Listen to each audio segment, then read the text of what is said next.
सुंदरबन के जंगल में एक ठग सियार रहता था। वह बहुत ही निकम्मा और कामचोर था। हमेशा इसी जुगाड़ में रहता कि कहीं कोई मुर्गा मिले जिसे मूर्ख बनाकर उसके साथ ठगी की जाए।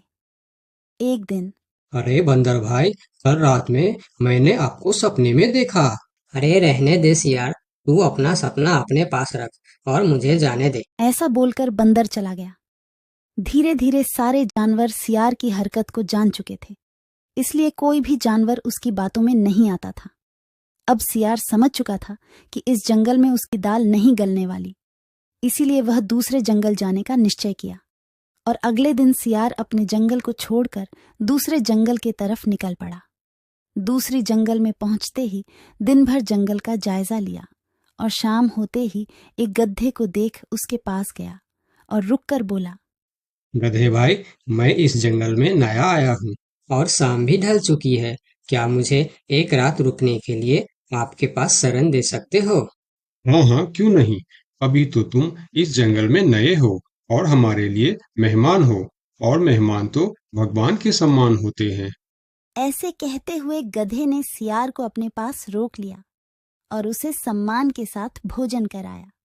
भोजन करने के बाद दोनों आपस में बातें करने लगे। सियार ने गधे से बोला, अरे गधा भाई, इस जंगल में पीपल के पेड़ के पास एक तालाब है। जानते हो उसके बारे में? हाँ हाँ, पीपल के पास एक तालाब है। वह तालाब कीचड़ से भरा पड़ा हुआ है। उसका पानी भी बहुत गंदा हो चुका है। यहाँ का कोई भी जानवर उसका पानी नहीं पीता है। सियार ने अपनी आवाज को धीमा करते हुए बोला, क्या तुम जानते हो, वह सोने चांदी का तालाब है। उसके अंदर ढेर सारा सोना और चांदी छुपा है और उस तालाब का मालिक मैं ही हूँ। सियार का बात सुन गधे ने चौंक के बोला, ये तुम क्या बोल रहे हो सियार भाई? तालाब भी कहीं सोने और चांदी का होता है? मैं भी ऐसे ही सोच रहा था। मुझे भी इस तालाब के बारे में कोई जानकारी नहीं था, लेकिन कुछ ही दिन पहले मेरे पिताजी मरने से पहले सारे संपत्ति मेरे नाम की। उसमें यह तालाब भी है और आज मैं अपनी संपत्ति देखने के लिए ही यहाँ पर आया हूँ। यकीन नहीं होता तो यह थैली में देख लो, जो मैंने अभी इस तालाब से निकाला है। सोने के गहने निकालकर गधे को दिखाया, जो उसे ठगने के लिए उसने अपने साथ लेकर आया था। गहने को देखकर गधे को सियार के बात पर विश्वास हो गया और बोला, अरे हाँ, ये तो सचमुच सोने चांदी का है। तब तो तुम बड़े ही भाग्यशाली हो, इसलिए तुम्हारे पास ये सोना चांदी का तालाब है। अब सियार मन ही मन खुश हो रहा था। उसे तो इसी बात का इंतजार था। गधा भाई, मुझे इस संपत्ति से कोई भी लालच नहीं है।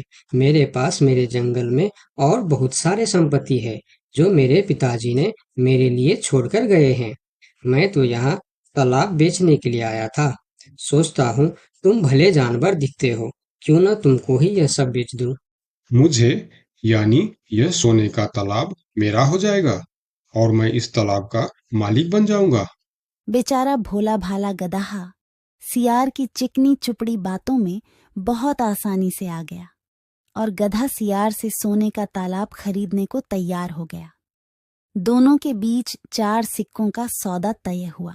ठीक है सियार भाई, मैं अभी जाकर हिरन के पास से 4 सिक्का लेकर आता हूँ।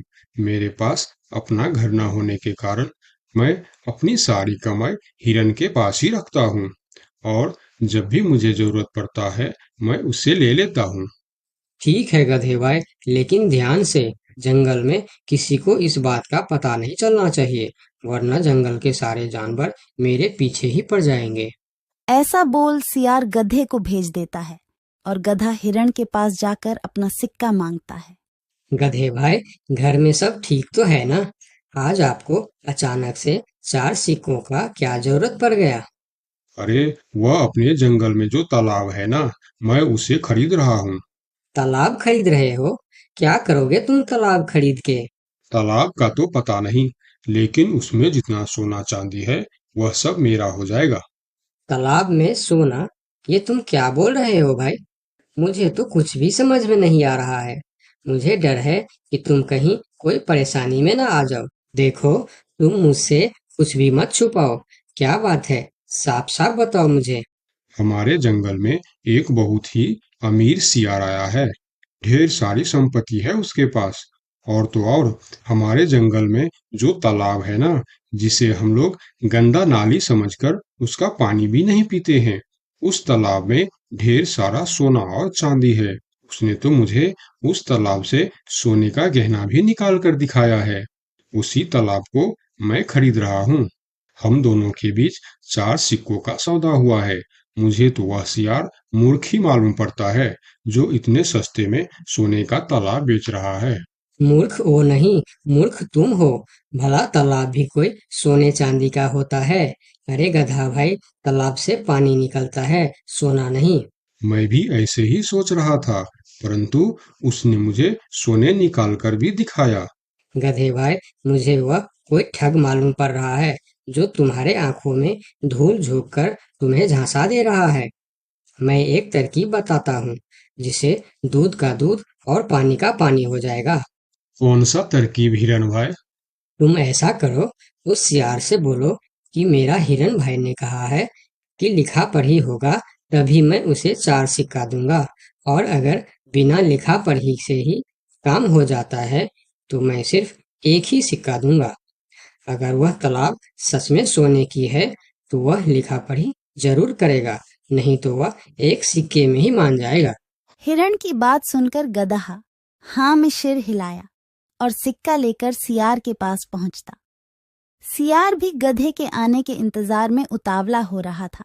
गधा पहुंचते ही सियार से बोला, सियार भाई, मेरा हिरन भाई ने कहा है, यदि आप लिखा पढ़ी के लिए तैयार हो तो मैं आपको 4 सिक्का दूंगा, वरना बिना लिखा पढ़ी के आप एक सिक्का ले लो और मुझे यह तालाब दे दो। सियार ठग किसी तरह से जल्दी करके सिक्का लेकर वहां से जाना चाहता था। वह बोला, अरे गधे भाई, तुम बड़े अच्छे और भले मालूम पड़ रहे हो, तुमसे क्या लिखा पढ़ी कराना। चलो, तुम एक ही सिक्का दे दो। अब गधे को समझने को कुछ बचा ही नहीं था। गधे को समझ में आ गया कि सियार उसको ठगना चाहता है। ठीक है सियार भाई, कोई भी शुभ कार्य करने से पहले मुंह मीठा करना जरूरी होता है। मैं अभी लड्डू लेकर आता हूँ, आप यहीं रुको। गधा जंगल से 2-3 जानवरों को बुला लाया और सियार की जमकर धुनाई कर दी। किसी तरह सियार वहां से जान बचाकर भाग